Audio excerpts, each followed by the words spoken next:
Hello everyone, welcome है आपका आपके चैनल कोसी की आस में। तो जैसे कि आप लोग को पता है, बिहार लाइब्रेरियन 2025 का जो वैकेंसी आने वाला है उसका रास्ता साफ हो चुका है, क्योंकि बिहार कैबिनेट ने जो आपका नियमावली था उसको मुहर लगा दिया है। ठीक है, उस नियमावली में एक बात बोला गया है कि आपका स्टेट का भी पेपर होगा, और अगर आप स्टेट का पेपर को देखो तो हो सकता है कि जुलाई के लास्ट तक आपका पेपर हो जाए, और जो बच्चे अभी तक स्टार्ट कुछ भी नहीं किए हैं तो वो काफ़ी पीछे रह गए हैं। तो हम लोग का टारगेट ये है कि हम लोग 30 दिन के अंदर अपना पूरा का पूरा सिलेबस कर लें। जब मैं आपको सिलेबस के बारे में बता रहा होता हूँ तो आपको ये चीज़ देखना होगा कि आपका सिलेबस में यूनिट 1 है, यूनिट 2 है, यूनिट 3, यूनिट 4, यूनिट 5, इस टाइप से आपका सिलेबस है। कुछ बच्चे ये सोच सकते हैं कि अभी तो बिहार लाइब्रेरियन का सिलेबस आया ही नहीं है। तो दोस्तों, ऐसा हो सकता है कि जो लाइब्रेरी साइंस का सिलेबस है उस सिलेबस का 10% आपके एग्जाम में ना पूछे, बट बाकी 90% सिलेबस तो सेम ही पूछेगा ना। ऐसा तो नहीं है कि लाइब्रेरी साइंस का सिलेबस में वो कंप्यूटर साइंस पूछने लगे, हाँ, या इंजीनियरिंग का क्वेश्चन पूछने लगे, या डॉक्टर का क्वेश्चन पूछने लगे। तो ये चीज़ तो नहीं है। तो आपका जो इसमें सबसे इंपॉर्टेंट यूनिट होता है, जिसको कि अगर आप केवल करके चले जाते हो तो आप 100% स्टेट को पास कर जाओगे, वो है आपका यूनिट 1। ये यूनिट 1 को अगर आप पढ़ लेते हो तो आप 100%, आपका अगर 10 मार्क्स का क्वेश्चन आता है तो आप इजीली 7 से 8 नंबर बना दोगे। तो इसमें मैंने आपको historical development, committee and commission, type of library, library legislation, 5 law of library science, library association वगैरह सब कुछ मैंने आपको पढ़ा दिया है। क्लियर हो गया। अब हम लोग स्टार्ट करने जा रहे हैं यूनिट 2। दोस्तों यकीन मानिए, अगर आप ये यूनिट 2 और ये यूनिट 3 आप कर लेते हो तो समझ लीजिए कि लाइब्रेरी साइंस का जो है आपका सिलेबस वो 75% तो यहीं खत्म हो गया। यही सबसे ज्यादा इंपॉर्टेंट आपका यूनिट है, और इससे देखिएगा क्वेश्चन आपके एग्जाम में भर भर के आएंगे। ठीक है, तो आज आपका ये यूनिट 2 का फर्स्ट क्लास है। आज आपका ये यूनिट 2 का फर्स्ट क्लास है। मैं आपको काफ़ी अच्छे से यूनिट 2 आपको करवाऊंगा, यूनिट 2 और यूनिट 3 काफ़ी अच्छे से करवाऊंगा, ताकि आप अच्छा मार्क्स बीपीएससी और स्टेट के पेपर में लेके आओ। साथ के साथ दोस्तों, मैं आपको कैसे तैयारी करवा रहा हूँ उस चीज़ को आप देख लीजिए 2 मिनट। देखिए, सबसे पहले मैं आपको क्या करवाऊंगा, तो सबसे पहले मैं आपको यूट्यूब पे थ्योरी करवाऊंगा। क्या करवाऊंगा, तो सबसे पहले मैं आपको थ्योरी करवाऊंगा। थ्योरी जैसे ही आपका हो जाएगा, उससे रिलेटेड जितने भी आपके ऑब्जेक्टिव क्वेश्चंस हैं वो सारा करवाऊंगा। उसके बाद जब आपका ऑब्जेक्टिव भी हो जाएगा तो आपको रिवीजन करने के लिए भी तो कुछ चाहिए, तो मैं आपको वन लाइनर करवाऊंगा।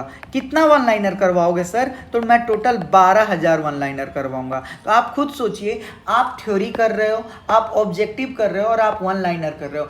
आप एक लाइब्रेरियन का, जो आपको तो एक ही सीट लेना है, आप एक लाइब्रेरियन बनने के लिए आप लाइब्रेरी के पोस्ट को कितने तरीके से घेर रहे हो, 3 तरीके से घेर रहे हो। आप थ्योरी कर रहे हो, आप ऑब्जेक्टिव कर रहे हो, और आप वन लाइनर कर रहे हो। और साथ के साथ जो टॉपिक मैं आपको पढ़ाऊंगा उसका मैं एमसीक्यू टेस्ट भी ऑर्गेनाइज करवाऊंगा डेली, जो कि कहां पे होगा, आपका टेलीग्राम चैनल पे होगा, 7:30 बजे से लेके 8:30 बजे तक आपका रात में। तो सोचिए, आप 4 तरीके से खेल रहे हैं। यहां से आपका कॉन्सेप्ट क्लियर होगा, यहां से आपका ऑब्जेक्टिव क्वेश्चन क्लियर होगा, ताकि आपको ये पता चले कि मैंने जो आपको पढ़ाया उससे आपके क्वेश्चंस बन रहे हैं या नहीं बन रहे हैं। फिर आप भूलोगे, ये चीज भी मुझे पता है, इसके लिए मैं आपको वन लाइनर करवाऊंगा, और साथ में मैं आपको एमसीक्यू प्रैक्टिस भी करवाऊंगा। तो आपका अच्छे से आपका सिलेबस हो जाएगा। क्लियर हो गया। अब आप बात करोगे कि आप क्वेश्चन कहां से करवाओगे, तो ये देखो, आपका यूथ पब्लिकेशन का ये बुक है, इसमें टोटल आपका 4323 क्वेश्चन है। तो इस बुक से मैं आपको सारा का सारा क्वेश्चन करवा दूंगा। ये बुक अच्छा इसलिए क्योंकि इसमें इन्होंने एक भी क्वेश्चन अपने घर से लेके नहीं आए, सारा का सारा कमीशन का पूछा हुआ क्वेश्चन है। चाहे आपका वो राजस्थान लाइब्रेरियन का हो, चाहे आपका केवी, एनवीएस, चाहे आपका यूजीसी नेट हो। तो यकीन मानिए, बिहार लाइब्रेरियन का अगर 10 साल के बाद एग्जाम होने जा रहा है तो वो कहीं ना कहीं दूसरे एग्जाम के पैटर्न को जरूर देखेंगे, और उससे मिलता जुलता हुआ क्वेश्चन हमारे एग्जाम में आएगा ही आएगा।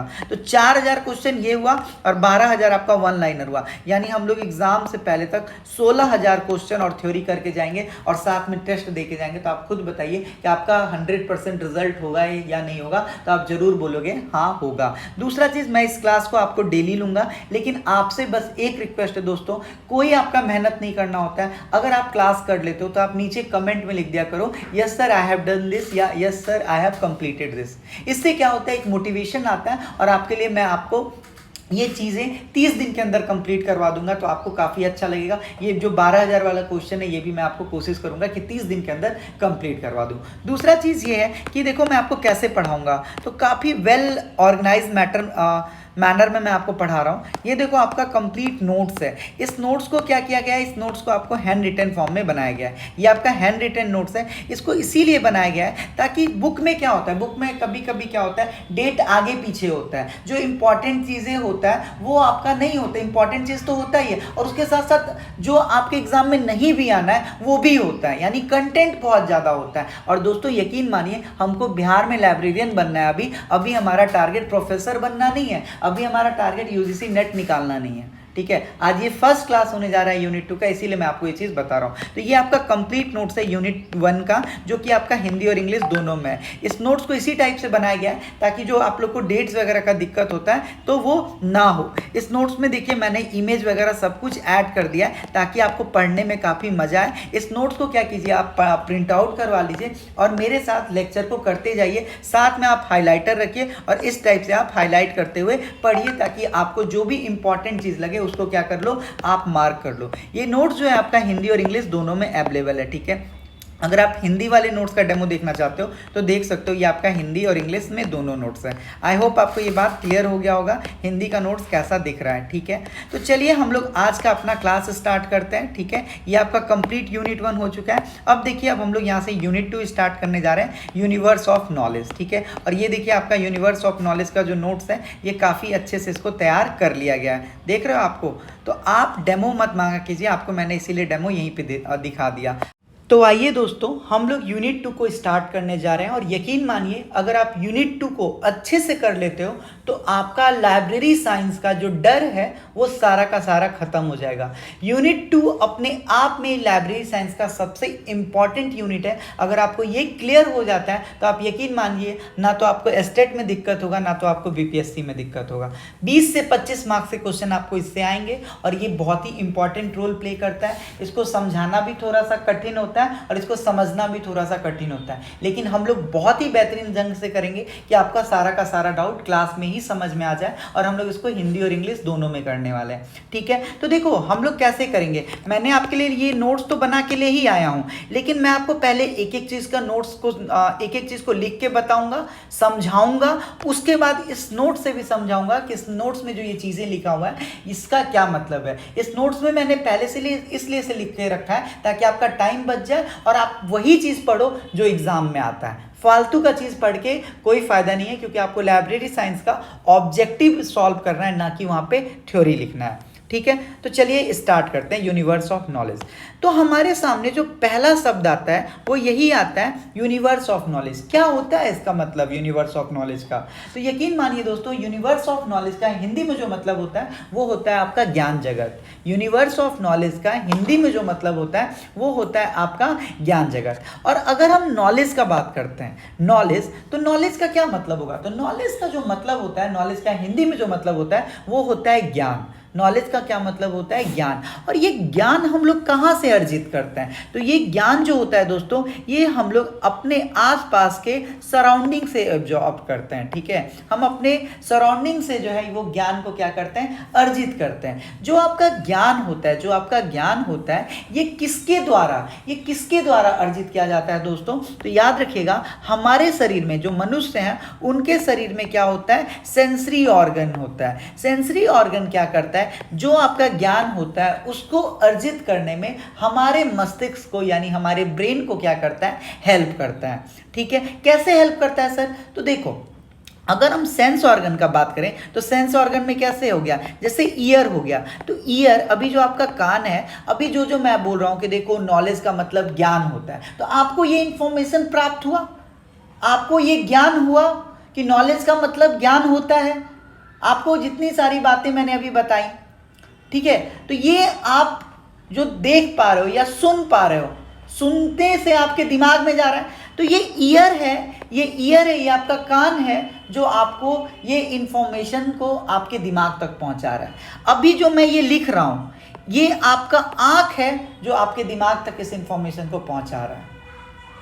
बात करें स्किन का, तो स्किन कैसे आपका इंफॉर्मेशन या ज्ञान में आपको हेल्प करता है?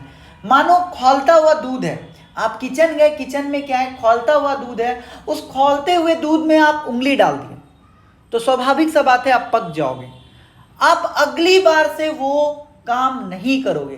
क्यों? क्योंकि आपके अंदर ज्ञान हो गया, आपके अंदर ज्ञान हो गया कि अगर हम खौलते हुए दूध में अपना उंगली डालेंगे तो हमारा उंगली क्या होगा, जल जाएगा। समझ में आ गया? तो इससे हम लोग डायरेक्टली कह सकते हैं कि जो आपका ज्ञान है वो क्या है, एक निश्चित जानकारी है, यानी एक डेफिनेट नॉलेज है, जो कि हम लोग को किससे मिलता है, जो कि हमारे सेंसरी ऑर्गन से मिलता है। किससे मिलता है? हम लोगों के सेंसरी ऑर्गन से मिलता है। और जब मैं सेंसरी ऑर्गन बोल रहा हूं तो इसका मतलब हो गया हमारा आई, ईयर, स्किन। ठीक है, समझ में आ गया? जो आपका नॉलेज है, जो आपका नॉलेज है, ये नॉलेज आपके पास पहले से भी है, आप अर्जित भी कर रहे हो, और मरते दम तक इस नॉलेज को क्या करोगे, अर्जित करोगे। ज्ञान आज भी आप अर्जित कर रहे हो, नौकरी लग जाएगा तब भी अर्जित करोगे, और मरने टाइम तक करोगे। इसीलिए हम बोलते हैं कि जो आपका ज्ञान है वो क्या है, गतिशील है, यानी डायनेमिक है। ज्ञान जो है वो, ज्ञान अर्जित करना मनुष्य कभी भी रोकता नहीं है। हाँ, ये बात जरूर है कि जो हमारा ज्ञान है, जब हम कॉलेज में होते हैं तो अगर हम फॉर्मल एजुकेशन लेते हैं तो उससे हम लोगों को डिग्रियां मिलती हैं, लेकिन जब हम जॉब हो जाता है तब जो हम ज्ञान अर्जित करते हैं वो हमारा इनफॉर्मल एजुकेशन कहलाता है, उससे हम लोग को डिग्री नहीं मिलता है। हम इस बात को भी जान रहे हैं कि जो आपका ज्ञान है, दोस्तों इससे क्वेश्चंस आएंगे, आपको ऑप्शंस एलिमिनेट करना होगा। जो आपका ज्ञान होता है ये आपको किस किस चीज़ से मिलेगा, तो आपको देखने से ज्ञान अर्जित होता है, आपको सुनने से, हियरिंग, सुनने से आपको ज्ञान मिलता है। ठीक है, आपके आसपास के वातावरण में जो चीज़ है उससे आपको ज्ञान मिलता है। अभी का टाइम गर्मी का टाइम चल रहा है, गर्मी का टाइम चल रहा है, तो आप अपने आसपास में क्या देखते हो कि आम बिक रहा है, लेकिन आप ठंड के टाइम में नहीं दिखते हो बिकते हुए। तो अगर आप भले स्कूल जाओ, कॉलेज जाओ, ना जाओ, लेकिन आपका आंख उस आम को देख रहा है, आपके आंख को ये बात पता चल गया कि ये जो आम है ये केवल गर्मियों के टाइम में मिलता है, तो आपके अंदर ये नॉलेज का क्या हुआ, आपको आभास हो गया। ठीक है, समझ में आ गया? तो ज्ञान के बारे में मैंने आपको बताया। अब बात आता है कि ये जो ज्ञान होता है ये किस किस चीज़ पे डिपेंड करता है। तो याद रखिएगा, जो हमारा ज्ञान होता है ये हमारा पास्ट एक्सपीरियंस के आधार पर ही भी होता है। जैसे अभी मैंने बोला कि गर्म पानी, खौलता हुआ दूध में आपने उंगली डाला, खौलता हुआ दूध में आपने उंगली डाला, तो क्या हो गया, आपके दिमाग में भी ये बात बैठ गया कि अब अगर हमको, अगर कोई भी बोलेगा, मैं बोलूँगा डालो ना एक बार, कुछ नहीं होगा, आप बोलोगे नहीं नहीं मैं तो पक जाऊँगा। समझ रहे हो? तो जो आपका ज्ञान है वो आपके पास्ट एक्सपीरियंस पे भी क्या करता है, डिपेंड करता है। जो आपका ज्ञान होता है ये आपके मस्तिष्क में जाके स्टोर होता है। आपके मस्तिष्क के अंदर इससे क्या होता है, ज्ञान जब आपके अंदर आता है तो उससे बहुत सारे विचार आते हैं। अभी जब मैं आपको पढ़ा रहा हूँ तो आपके अंदर बहुत सारे विचार आ रहे होंगे, पता नहीं सही पढ़ा रहा है, बहुत लोग को लग रहा होगा बहुत अच्छा पढ़ा रहे हैं, पता नहीं सर सिलेबस करवा पाएंगे या नहीं कर पाएंगे, 30 दिन के अंदर 12,000 क्वेश्चन हो पाएगा या नहीं हो पाएगा। तो ये सारा चीज़, ये सारा एक्सपीरियंस जो है ये कहाँ पे राइज होता है, तो ये सारा का सारा आपके ब्रेन के अंदर होता है। तो इस बात को भी आप लोग ध्यान रखिएगा। ठीक है, अब अगर हम लोग बात करते हैं कि जो आपका नॉलेज है ये क्या है, तो नॉलेज का आप लोग क्या कर सकते हो, रीयूज कर सकते हो। जो आपका ज्ञान है इस ज्ञान का आप लोग क्या कर सकते हो, पुनः उपयोग कर सकते हो। ठीक है, जो आपका ज्ञान है उसका लाभ आपको तभी मिलेगा जब आप लोग उसको क्या करते हो, अपने दैनिक जीवन में लागू करते हो। कैसे? जैसे कि आप मान के चलो रेलवे ड्राइवर हो, आप क्या हो, आप रेलवे ड्राइवर हो, आपको ये बात का ज्ञान दिया गया कि तुमको ट्रेन चलाना है जब हरा सिग्नल होगा, जब लाल सिग्नल होगा तो तुमको ट्रेन रोकना है। आपने ये बात, आपके अंदर ज्ञान किसी ने दिया, आपने सुन लिया, समझ लिया, लेकिन आपने क्या किया, जब लाल सिग्नल था आपने गाड़ी चला दिया, क्या होगा, आपका ट्रेन टक्कर खा जाएगा, आपका एक्सीडेंट हो जाएगा, और आपके साथ साथ और भी जो यात्री हैं वो भी मर जाएंगे, एक्सीडेंट हो जाएगा। तो आप खुद बताइए, किसी ने आपको ज्ञान दिया लेकिन उस ज्ञान का क्या आपने लाभ उठा पाया? नहीं उठा पाए। अभी मैं आपको ये नॉलेज के बारे में पढ़ा रहा हूँ, आप मोबाइल चला रहे हो, आप इस चीज़ को नहीं सुन रहे हो, तो आप खुद बताइए जब मैं आपको क्वेश्चन करवाऊंगा तो आप कर पाओगे? नहीं कर पाओगे। तो जो आपका ज्ञान होता है उसका लाभ आपको तभी मिलता है जब आप क्या करते हो, उसको अपने दैनिक जीवन में लागू करते हो। जो आपका ज्ञान है, ये जो ज्ञान है, नॉलेज है, ये सारा कुछ लिखा हुआ है, मैं आपको पीडीएफ दे दूंगा। जो आपका ज्ञान है ये समझने पे फोकस कीजिए ताकि आपका जो भी क्वेश्चन आए, कितना भी हार्ड आए, आप उसको बना लो। जो आपका ज्ञान होता है ये आपके अंदर एक ऐसा वैल्यूएबल चीज है जिसको आपसे कोई नहीं छीन सकता है। ना आपका भाई इसको डिवाइड कर सकता है, ना आपकी बहन इसको डिवाइड कर सकती है, ना आपके पापा कर सकते हैं, ना मम्मी कर सकते हैं, ना मैं कर सकता हूं, ना कोई संसार का ताकत कर सकता है। ज्ञान इतना बड़ा चीज है कि अगर आप जंगल में भी रहिएगा तो वहां पे भी आप खुद से रह सकते हैं, वहां पे भी आप अच्छे से रह सकते हैं। जो आपका ज्ञान है वो आप अगर गरीब हैं तो आपको गरीब से अमीर बनाने तक में भी आपको हेल्प करता है। यानी ज्ञान के पास, नॉलेज के पास समय बदलने का पावर है। अगर आज आप 1 रुपया कमा रहे हो, अगर आपके पास ज्ञान है तो वो आपको करोड़पति बना देगा और आपको पता भी नहीं चलेगा। और ऐसे हमारे समाज में बहुत सारे लोग हैं। जो आपका ज्ञान होता है उसको डिस्ट्रीब्यूट करना, ये जैसे नॉलेज है इसको डिस्ट्रीब्यूट करना बहुत ही मुश्किल काम होता है। जैसे मान के चलो अभी मैं आपको लाइब्रेरी साइंस पढ़ा रहा हूँ, इस लाइब्रेरी साइंस को मुझे अभी क्या करना है, आपके दिमाग में इसको डालना है। तो जब आप, ये मेरा जो ज्ञान है, मेरे दिमाग में जो ये ज्ञान है, इस दिमागी ज्ञान को मैं आपको बता रहा हूँ, तो ये जो डिस्ट्रीब्यूशन हुआ, ये जो आदान प्रदान हुआ, ये बहुत ज़्यादा मुश्किल होता है, ये इतना आसान होता नहीं है। अगर आपने कभी छोटे बच्चों को पढ़ाया होगा, मान लो ये आप हो और ये आपके छोटे भाई बहन है, इसको आपको क्या करना है, इसको आपको मल्टीप्लिकेशन पढ़ाना है या आपको इसको अ पढ़ाना है। आप समझिए इसको अ पढ़ाना है तो ये कितना टफ टास्क होता है।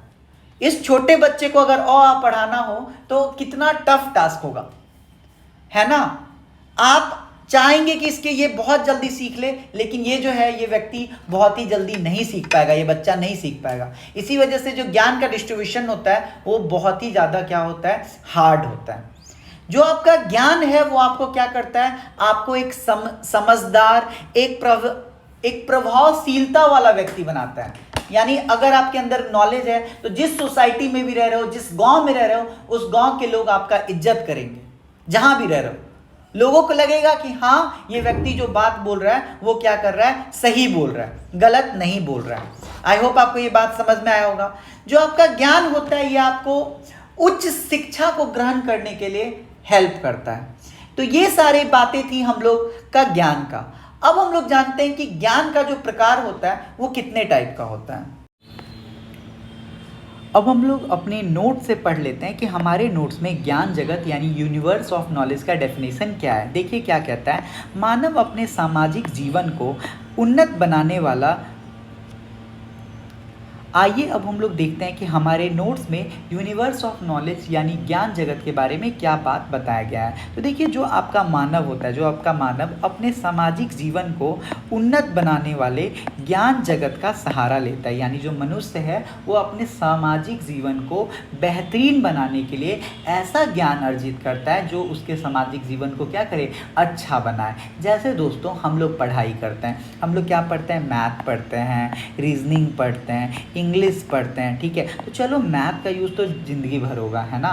रीजनिंग हो गया, इंग्लिश हो गया, ये सब हम लोग पढ़ते हैं। कंपटीशन एग्ज़ाम का तैयारी करते हैं, ठीक है। हम लोग प्रॉफिट लॉस निकालते हैं, हम लोग क्या करते हैं, बहुत बच्चे डिफ्रेंसिएशन करते हैं, इंटीग्रेशन करते हैं, ये सब चीज़ करते हैं, ठीक है। लेकिन एक बात बताइए दोस्तों, अगर आपका एग्ज़ाम ना हो, अगर आपको जॉब का एग्ज़ाम ना देना हो तो आप इन सब चीज़ों का पढ़ के करोगे क्या? आप इन सब चीज़ का पढ़ के क्या करोगे? अगर आपको बेसिक कैलकुलेशन आता है तब तो आप हिसाब वगैरह तो कहीं भी कर लोगे। तो मनुष्य जब कभी भी वैसा ज्ञान अर्जित करता है जो उसके लाइफ को अच्छा बनाए, जो उसके लाइफ को अच्छा बनाए, ठीक है, वो आपका क्या होता है, वो आपका सामाजिक ज्ञान हो जाता है, ठीक है। सामाजिक ज्ञान से क्या होता है, उस मनुष्य का जो लाइफ है, लाइफ स्टाइल जो होता है वो बहुत बढ़िया होता है। ठीक है, कह रहा है जिसके लिए वो व्यक्तियों से तथ्य, सूचना और विषय के आधार पर परिचित होता है उसे ज्ञान जगत कहते हैं। अब मनुष्य जो है अपने सामाजिक जीवन को बढ़िया बनाने के लिए, जैसे अभी आप लोग लाइब्रेरी साइंस के इस क्लास को कर रहे हो और मेरे से पढ़ रहे हो, तो आप लोग यही सोच रहे हो कि ये जो व्यक्ति है ये मुझे सूचना अच्छा दे, ताकि हम लोग लाइब्रेरी साइंस का जो भी क्वेश्चन एग्जाम में आए उसको हम लोग बेहतरीन ढंग से बना दें। उसको हम लोग क्या करें दोस्तों, उसको हम लोग बेहतरीन ढंग से बना दें।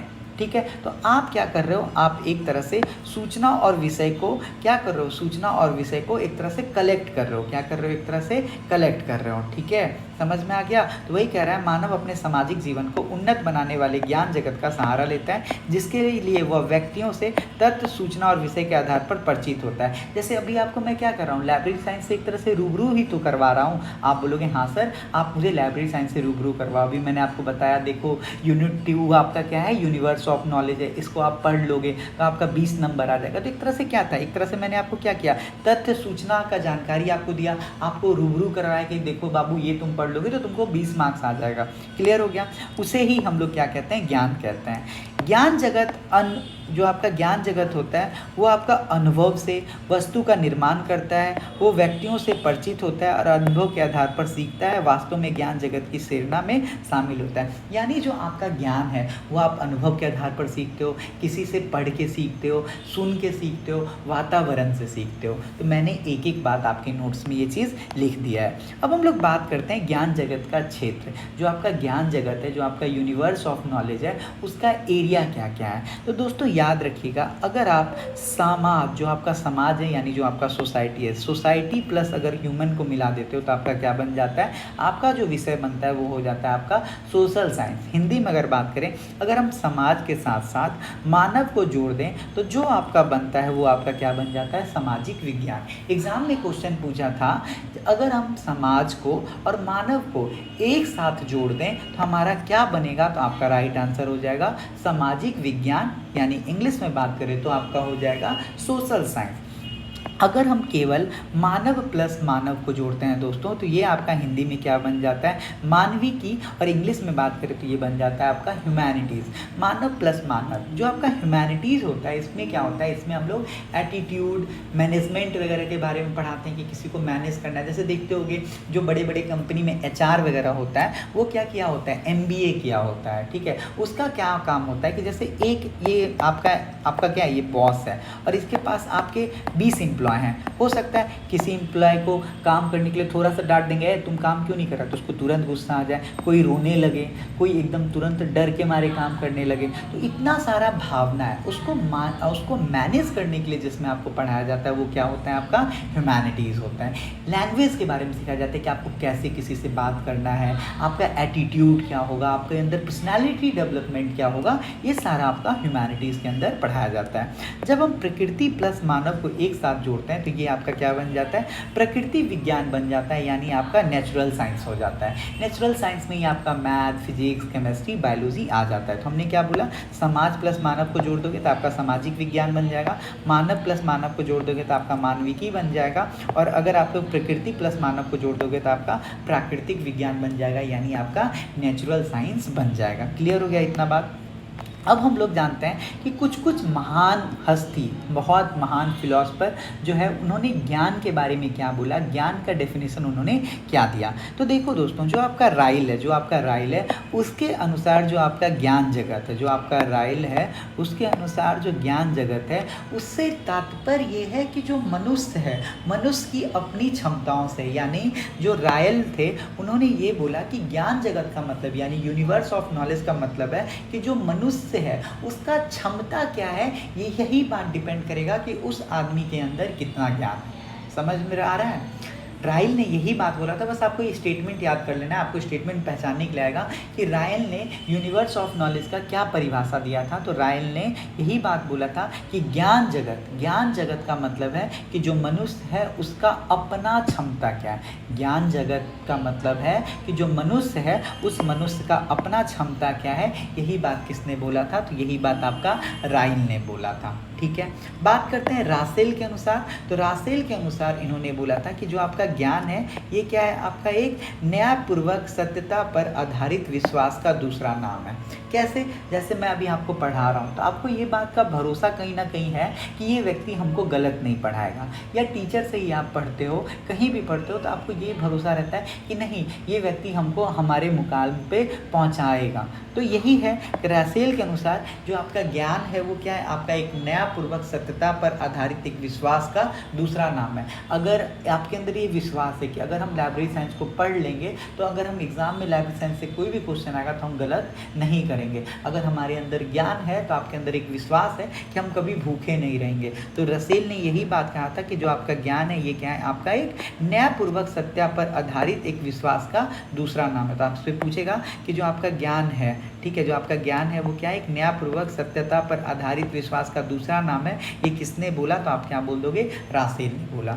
अगर आपसे ये पूछेगा कि ज्ञान जगत से तात्पर्य मनुष्य की अपनी क्षमताओं से, ये बात किसने बोला, तो राइल ने बोला। ठीक है, अब हम बात करते हैं कि जो आपके प्लेटो थे उनके अनुसार ज्ञान क्या है। तो प्लेटो के अनुसार जो ज्ञान है, ज्ञान चिर सत्य है जो दीर्घ काल में अत्यंत उपयोगी है। जो आपका ज्ञान है वो क्या है, एक क्या है, अटूट सत्य है, एक 100% जो आपका ज्ञान है एक सत्य बात होता है जिसका यूज आप कब करते हो, तो जिसका यूज जो है आप दीर्घ काल में बहुत ही ज़्यादा उपयोगी हो जाता है। सारांश रूप में ज्ञान जगत सूचना का व्यवस्थित और सुसंगठित स्वरूप है जिसका जो अनुभव एवं लक्ष्य आधारित माना जाता है। अब यहाँ पे जो बात है कि जो ज्ञान होता है वो लक्ष्य आधारित, अगर मान लो अभी आपके पास लाइब्रेरी साइंस का डिग्री ही नहीं होता तो आप लाइब्रेरी साइंस पढ़ते हैं, आप बोलोगे नहीं, क्योंकि आपका लक्ष्य लाइब्रेरियन बनना है, इस वजह से आप लाइब्रेरी साइंस पढ़ रहे हो। तो वही बात कर रहे हैं कि जो आपका ज्ञान है वो सबसे पहले तो अरेंज फॉर्म में होना चाहिए, यानी सही तरीके से अरेंज होना चाहिए और सुसज्जित होना चाहिए और लक्ष्य आधारित होना चाहिए। तो वही बात कर रहे हैं कि जो आपका ज्ञान है वो क्या है, एक तरह से व्यवस्थित सुसंगठित स्वरूप और अनुभव एवं लक्ष्य के आधार पर माना जाता है। क्लियर हो गया ये बात। अब हम लोग बात करते हैं एक चीज़, लाइब्रेरी साइंस के बारे में हम लोग पढ़ रहे हैं तो थोड़ा बहुत और जान लेते हैं। जो आपका ज्ञान है, जो आपका यूनिवर्स ऑफ नॉलेज है, लाइब्रेरी साइंस का जो आपका ज्ञान है, लाइब्रेरी साइंस का जो ज्ञान है, अगर उसके बारे में हम लोग स्टार्ट करें तो याद रखिएगा उसका जो हायर एजुकेशन जो होता है ना, कि ग्रेजुएशन के बाद वाला पढ़ाई, तो ग्रेजुएशन का जो बाद वाला पढ़ाई है जैसे मास्टर्स हो गया, पीएचडी हो गया, तो ये पहली बार कहाँ पे स्टार्ट हुआ था, तो ये आपका दिल्ली यूनिवर्सिटी में स्टार्ट हुआ था। दिल्ली यूनिवर्सिटी कहाँ है दोस्तों, तो ये आपका न्यू दिल्ली में है। यहाँ पे हायर प्रोग्राम स्टार्ट हुआ था, जैसे आपका एमलिस स्टार्ट हुआ था आपका 1949 में, पीएचडी स्टार्ट हुआ था आपका 1951 में। क्लियर हो गया, आई होप आपको ये चीज़ क्लियर हो गया। ठीक है, तो यही बात कर रहा है। जो आपका दिल्ली यूनिवर्सिटी है, इस दिल्ली यूनिवर्सिटी में डॉक्टर एस.आर. रंगनाथन का जो कार्यकाल है, अगर आपसे कभी भी एग्जाम में पूछे तो आप बोल देना 1947 से लेके 1953 तक डॉक्टर एस.आर. रंगनाथन जो है दिल्ली यूनिवर्सिटी में क्या रहते हैं, काम कर रहे होते हैं। अब अगर हम बात करें दिल्ली यूनिवर्सिटी के जो वाइस चांसलर हैं जिनका नाम है मॉरिस गेवार और मॉरिस लिनफोर्ड गेवार, जो मॉरिस गेवार हैं इन्हीं का पूरा नाम क्या था, इन्हीं का नाम था मॉरिस लिनफोर्ड गेवार। आप लोग जानते हो ना कि जो आपके डॉक्टर एस.आर. रंगनाथन सर हैं, इनको जाना जाता है कि वो पुस्तकालय विज्ञान के, भारत में पुस्तकालय विज्ञान के क्या हैं, जनक हैं, पिता हैं। ठीक है, आपसे पूछेगा कि भारत में पुस्तकालय विज्ञान के जनक कौन है, आप बोलते हैं डॉक्टर एस.आर. रंगनाथन है। लेकिन आपको ये तो सोचना चाहिए ना दोस्तों कि डॉक्टर एस.आर. रंगनाथन पुस्तकालय विज्ञान के फादर कैसे हुए, किसने उनको ये उपाधि दिया। तो वही मैं बता रहा हूँ, दिल्ली यूनिवर्सिटी के जो वाइस चेयरमैन रहते हैं, ठीक है, सॉरी वाइस चांसलर रहते हैं, जिनका नाम रहता है मॉरिस गेवार या मॉरिस लिनफोर्ड गेवार, इन्होंने ही डॉक्टर एस.आर. रंगनाथन को क्या किया था, भारतीय पुस्तकालय विज्ञान का जनक बोला था। किसने बोला था, मॉरिस लिनफोर्ड गेवार ने। ठीक है, और ये क्या रहते हैं, ये आपके दिल्ली विश्वविद्यालय के वाइस चांसलर रहते हैं। ठीक है, आपसे अगर पूछा जाए कि दिल्ली यूनिवर्सिटी जो है, जो आपका दिल्ली यूनिवर्सिटी है, ये सर्वप्रथम पीएचडी प्रोग्राम कब स्टार्ट किया था, तो आप लोग याद रखिएगा दिल्ली यूनिवर्सिटी जो है ये सर्वप्रथम पीएचडी प्रोग्राम 1951 में स्टार्ट किया था। और इन्होंने पीएचडी का जो उपाधि है वो किसको दिया था, तो डी.बी. कृष्णा राव को दिया था। और कब दिया था आपको, 1957 में दिया था। कब दिया था? 1957 में। तो आपसे पूछा जाएगा दिल्ली यूनिवर्सिटी ने पीएचडी प्रोग्राम का पहला डिग्री किसको दिया? तो डीबी कृष्णा राव को दिया। डी फॉर दिल्ली और D for dB Krishna Rao. जो आपके डीबी कृष्णा राव थे, इनको क्यों दिया? क्योंकि इन्होंने क्या किया था? Fact analysis and depth of agriculture classification किया था। क्लियर हो गया? Fact analysis and depth of agriculture classification किया था, इसीलिए डीवी कृष्णा राव को 1957 में पीएचडी का उपाधि दिया गया। और दिल्ली यूनिवर्सिटी में पीएचडी कब स्टार्ट हुआ आपका? 1951 में हुआ। क्लियर हो गया? अब हम लोग पढ़ते हैं दोस्तों attribute of universe of knowledge, और इससे मान लीजिए कि आपका 2 क्वेश्चन तो फिक्स हो जाएगा। अगर हम बात करते हैं attribute of universe of knowledge के बारे में दोस्तों, तो इसका मतलब होता है ज्ञान जगत की विशेषता। क्या होता है दोस्तों मतलब? इसका मतलब होता है ज्ञान जगत की विशेषता। ठीक है, तो हम लोग क्या पढ़ने जा रहे हैं? हम लोग ये पढ़ने जा रहे हैं कि जो हमारा ज्ञान जगत है, जो हमारे यूनिवर्स ऑफ नॉलेज है, उसका विशेषता क्या क्या है। तो सबसे पहला बात यही आता है कि जो आपका ज्ञान है, वो क्या है दोस्तों? जो आपका ज्ञान है वो आपका डायनेमिक है। जो आपका ज्ञान है वो क्या होता है? डायनेमिक है। अब मैं आपको एक एक चीज़ बताता हूँ कि जो ज्ञान है वो डायनेमिक कैसे है। दोस्तों आजकल आप जानते हो कि आजकल आपका नया नया क्या हो रहा है? आजकल आपका नया नया सब्जेक्ट क्या हो रहा है? नया नया सब्जेक्ट बन रहा है। आजकल आपका नया नया सब्जेक्ट बन रहा है, यानी नए नए विषयों का क्या हो रहा है? आजकल उत्पत्ति हो रहा है। ठीक है, जैसे एक सब्जेक्ट पहले हुआ करता था बायोलॉजी। एक सब्जेक्ट पहले क्या हुआ करता था? बायोलॉजी। ठीक है, बायोलॉजी में जब आपने केमिस्ट्री को जोड़ दिया, आप जानते हो बहुत दिन से आपका एक सब्जेक्ट हुआ करता था बायोलॉजी और केमिस्ट्री। जब आपने बायोलॉजी और केमिस्ट्री को मिला दिया तो आपका क्या बन गया? बायोकेमिस्ट्री बन गया, और ये क्या हो गया? आपका एक न्यू सब्जेक्ट बन गया। तो ये इसी वजह से बना क्योंकि जो हमारा ज्ञान है, जो हमारा यूनिवर्स ऑफ नॉलेज है, वो क्या है? डायनेमिक है। मैंने आपको बोला था ना, जो आपका ज्ञान है वो गतिशील है। मरते दम तक आप क्या करते हो? ज्ञान को अर्जित करते हो। तो जो सबसे पहला बात याद रखिएगा कि जो आपका ज्ञान है उसका विशेषता क्या है? उसका ज्ञान जगत का जो विशेषता है वो क्या है? आपका डायनेमिक है। आपसे डायरेक्ट पूछेगा बताओ जो आपका डायनेमिक है, यानी जो आपका गतिशीलता है, क्या ये आपका यूनिवर्स ऑफ नॉलेज का विशेषता है या नहीं है? तो आप बोल देना बिल्कुल है। क्लियर हो गया?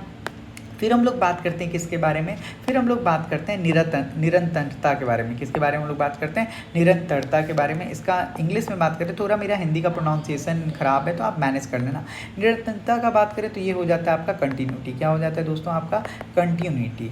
तो कंटिन्यूटी का बात करें तो इसका मतलब क्या होता है? ज्ञान जगत का वह स्वरूप जो आपका क्या है? जो आपका जुड़ा हुआ है बेसिक सब्जेक्टों से। किससे जुड़ा हुआ है? आपका बेसिक सब्जेक्टों से। और अगर हम इसमें बात करें तो इसमें जो है आपका डेवलपमेंट होना, इसमें क्या होता है दोस्तों? जो आपका कंटिन्यूटी होता है, यानी आपका निरंतरता है, इसमें क्या होता है? जो आपका कंटिन्यूटी है, इसमें क्या होता है? जो आपका डेवलपमेंट होता है वो क्या होता है? बहुत ही ज़्यादा मुश्किल हो जाता है।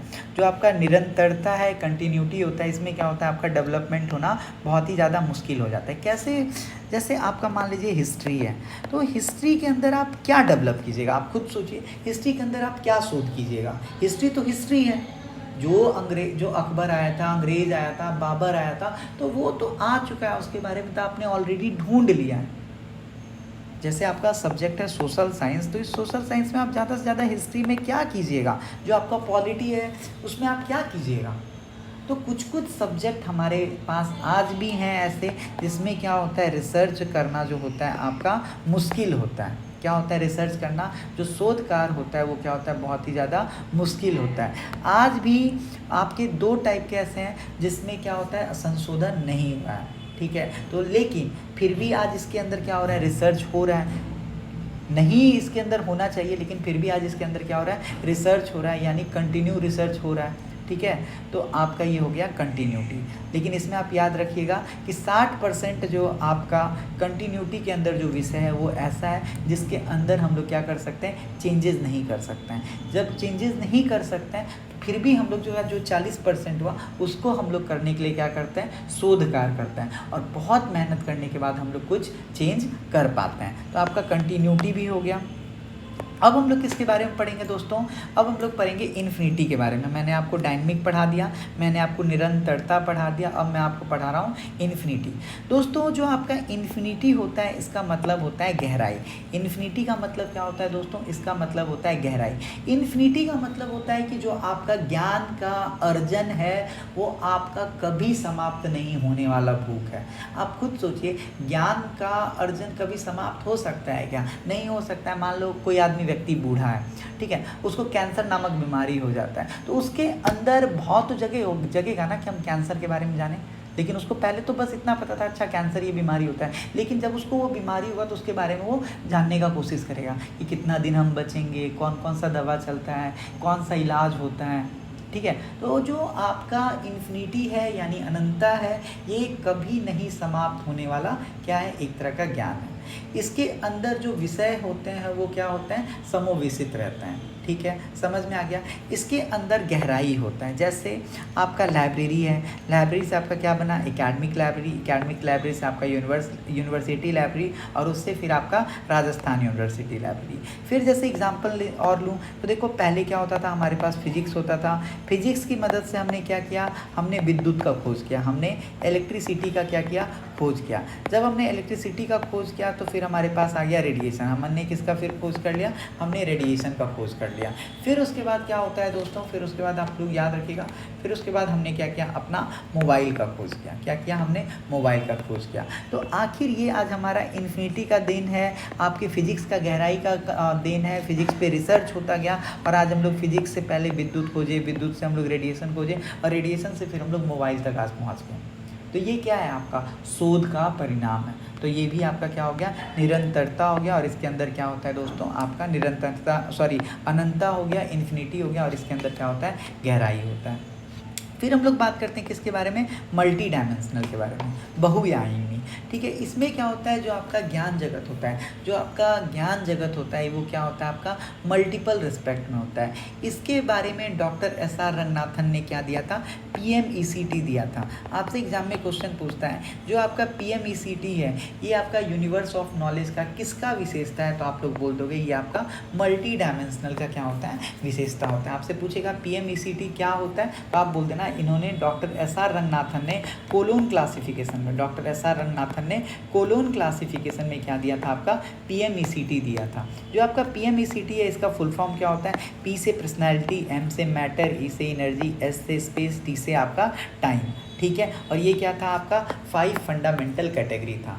यानी जो आपका बहुयामी मल्टी डायमेंशनल आपका यूनिवर्स ऑफ नॉलेज का जो विशेषता है, उसके अंदर डॉक्टर SR रंगनाथन ने कोलोन क्लासिफिकेशन में 5 चीज़ दिया था, जिसको हम लोग क्या बोलते हैं? PMECT बोलते हैं। PMECT में P रिप्रेजेंट करता था पर्सनैलिटी को, M रिप्रेजेंट करता था मैटर को, E रिप्रेजेंट करता था एनर्जी को, S रिप्रेजेंट करता था स्पेस को, T रिप्रेजेंट करता था आपका टाइम को। और ये क्या हो जाता था? आपका 5 फंडामेंटल कैटेगरी हो जाता था। क्लियर हो गया। फिर आता है दोस्तों आपका इंडिपेंडेंस। क्या होता है दोस्तों? फिर होता है आपका आता है इंडिपेंडेंस। पांचवा क्या आ जाएगा? आपका इंडिपेंडेंस आ जाएगा, यानी स्वाधीन या स्वतंत्रता, इंडिपेंडेंस। इसमें क्या होता है? ये एक तरह का ऐसा स्वरूप है जिसका किसी भी अन्य पक्षों पर क्या होता है? कोई भी प्रभाव नहीं पड़ता है। आपका यूनिवर्स ऑफ नॉलेज का जो विशेषता है उसमें क्या आता है? एक आपका इंडिपेंडेंस का बात होता है, आपका स्वतंत्रता का बात होता है। इसका मतलब ये हुआ कि इसका जो भी सब्जेक्ट है, इसका जो भी विषय है, उस विषय का किसी और के ऊपर क्या नहीं होगा? प्रभाव नहीं पड़ेगा। क्या नहीं होगा दोस्तों? आपका प्रभाव नहीं पड़ेगा। जो आपका विचार है वो क्या है? आपका स्वतंत्र है। जो आपका विचार है वो क्या है? आपका एक तरह से क्या है? स्वतंत्र है। अगर हम लोग इसके बारे में हम लोग बात करें तो दोस्तों याद रखिएगा, जैसे आपका सामाजिक विज्ञान होता है, सोशल साइंस, आपका क्या होता है? सोशल साइंस है। तो आप खुद बताइए, सोशल साइंस में हिस्ट्री होता है आपका, और आपका पॉलिटी होता है, आपका ज्योग्राफी होता है, आपका इकोनॉमिक्स होता है, ठीक है, आपका ज्योग्राफी होता है, पॉलिटी होता है, हिस्ट्री होता है, ये सब कुछ होता है। तो क्या आपका ज्योग्राफी का कनेक्शन इकोनॉमिक्स से है क्या? तो आप बोलोगे नहीं है। यानी ये दोनों क्या है? अलग अलग विषय है। इसी वजह से ये क्या होता है दोस्तों? आपका स्वतंत्र होता है, यानी एक सब्जेक्ट का दूसरे सब्जेक्ट से कोई भी लेना देना नहीं होता है, ठीक है। फिर हमने क्या बात किया कि जो आपका सब्जेक्ट जो आपका होता है, एक होता है आपका प्रगतिशील व्यवस्थापन, ठीक है, इसी को हम लोग बोलते हैं प्रोग्रेसिव अरेंजमेंट, ठीक है। इसमें क्या होता है? ये ज्ञान जगत का वह स्वरूप है जिसमें क्या होता है दोस्तों? जिसमें जो आपका सब्जेक्ट होता है, वो क्या होता है, एक दूसरे से क्या होता है, जुड़ा होता है। इसमें क्या होता है, जो आपका सब्जेक्ट होता है वो एक दूसरे से क्या होता है, जुड़ा हुआ होता है। ठीक है, जैसे मान लीजिए आपके पास एक सब्जेक्ट है एजुकेशन और एक सब्जेक्ट है आपका साइकोलॉजी, तो इन दोनों सब्जेक्ट को हम लोग क्या कर देंगे, मिला के एक सब्जेक्ट बोल देंगे और वो सब्जेक्ट क्या हो जाएगा, आपका एजुकेशनल साइकोलॉजी हो जाएगा। ठीक है, समझ में आ गया दोस्तों। अब हम लोग बात कर रहे थे प्रगतिशील पृथक्करण के बारे में। प्रगतिशील पृथक्करण जो आपका दोस्तों हम लोग बात कर रहे थे प्रगतिशील पृथक्करण के बारे में। इसमें क्या होता है, जो आपका कॉम्प्लेक्स सब्जेक्ट होता है, उस कॉम्प्लेक्स सब्जेक्ट का मतलब होता है जटिल विषय। जटिल विषय को हम लोग क्या करते हैं, मौलिक विषय यानी फंडामेंटल सब्जेक्ट में हम लोग क्या कर लेते हैं, शामिल कर लेते हैं और इसी को हम लोग क्या बोल देते हैं दोस्तों, इसी को हम लोग प्रगतिशील पृथक्करण बोल देते हैं। यानी जो आपका हार्ड सब्जेक्ट था उसको जब हम फंडामेंटल सब्जेक्ट में साथ ले आते हैं तो वो आपका क्या हो जाता है, प्रगतिशील पृथक्करण हो जाता है। तो आई होप आपको इतना बात समझ में आया होगा। आपसे एग्जाम में बहुत बार क्वेश्चन पूछता है कि बताओ दोस्तों, फादर ऑफ डायनेमिक थ्योरी किसको बोलता है। तो फादर ऑफ डायनेमिक थ्योरी हम लोग डॉक्टर SR रंगनाथन को बोलते हैं। मेरे साथ बोलिए, आपसे पूछेगा फादर ऑफ डायनेमिक थ्योरी किसको बोलते हैं, तो फादर ऑफ डायनेमिक थ्योरी हम लोग डॉक्टर SR रंगनाथन को बोलते हैं। फिर अगर आपसे कभी भी पूछे फादर ऑफ डिस्क्रिप्टिव थ्योरी किसको बोलते हैं, तो हम लोग ये EC रिचर्डसन को बोलते हैं। तो इसी के साथ अच्छा ये क्वेश्चन कर लीजिए। आपसे कह रहा है कि बताओ ज्ञान जगत की विशेषता क्या नहीं है। तो अभी मैंने आपको बताया कि जो आपका ज्ञान जगत है उसका विशेषता क्या क्या है। तो अभी मैंने बताया कि जो आपका ज्ञान जगत होता है वो गतिशील होता है, तो ये तो होगा। फिर मैंने आपको बताया जो ज्ञान जगत होता है वो क्या होता है, निरंतरता होता है यानी कंटिन्यूटी होता है, तो ये भी होगा। मैंने आपको बोला ज्ञान जगत क्या है, बहुआयामी है। जो आपका ज्ञान जगत है वो क्या है, स्वाधीनता है यानी इंडिपेंडेंट है। जो आपका ज्ञान जगत है वो क्या है, प्रगतिशील है। जो आपका ज्ञान जगत है वो क्या है, प्रगतिशील पृथक्करण है। इतना चीज़ मैंने आपको बताया। लेकिन यहाँ पे क्या कह रहा है कि जो आपका ज्ञान जगत है वो क्या है, सीमित है। आप खुद सोचो, ज्ञान कभी सीमित रह सकता है कि नहीं, ज्ञान तो और फैलेगा, ज्ञान का तो विस्तार होगा। तो इसी के साथ आज मैंने आपको बस बेसिक बातें बताया कि यूनिवर्स ऑफ नॉलेज में जो आपका नॉलेज है वो क्या होता है, जो आपका ज्ञान जगत है उसका विशेषता क्या होता है। कल का जो क्लास होगा उसमें हम लोग अपना सेकंड चैप्टर स्टार्ट करेंगे जिसको हम लोग बोलेंगे structure of universe of knowledge. जिसका देखिए काफ़ी अच्छे से नोट्स को क्या कर लिया गया है, तैयार कर लिया गया है। अगर आपको ये नोट्स चाहिए दोस्तों तो आप मैसेज कर देना 9430851094 पे। आपको ये कंप्लीट हैंड रिटन नोट्स मिल जाएगा 169 में। बाकी अगर आप डेली क्लास चाहते हो तो आप कमेंट कर देना, हाँ सर मज़ा आया, या आपको जैसा भी लगा आप जेन्युइन कमेंट कर देना, तो फिर मैं आगे से इस क्लास को कंटिन्यू करूँगा। और इसके साथ साथ मैं आपको 12,000 MCQ भी करवा दूँगा। बट आपका सहयोग मिला तो आप सेशन को लाइक कर देना और सब्सक्राइब कर लेना अगर आप चैनल पे न्यू हो तो।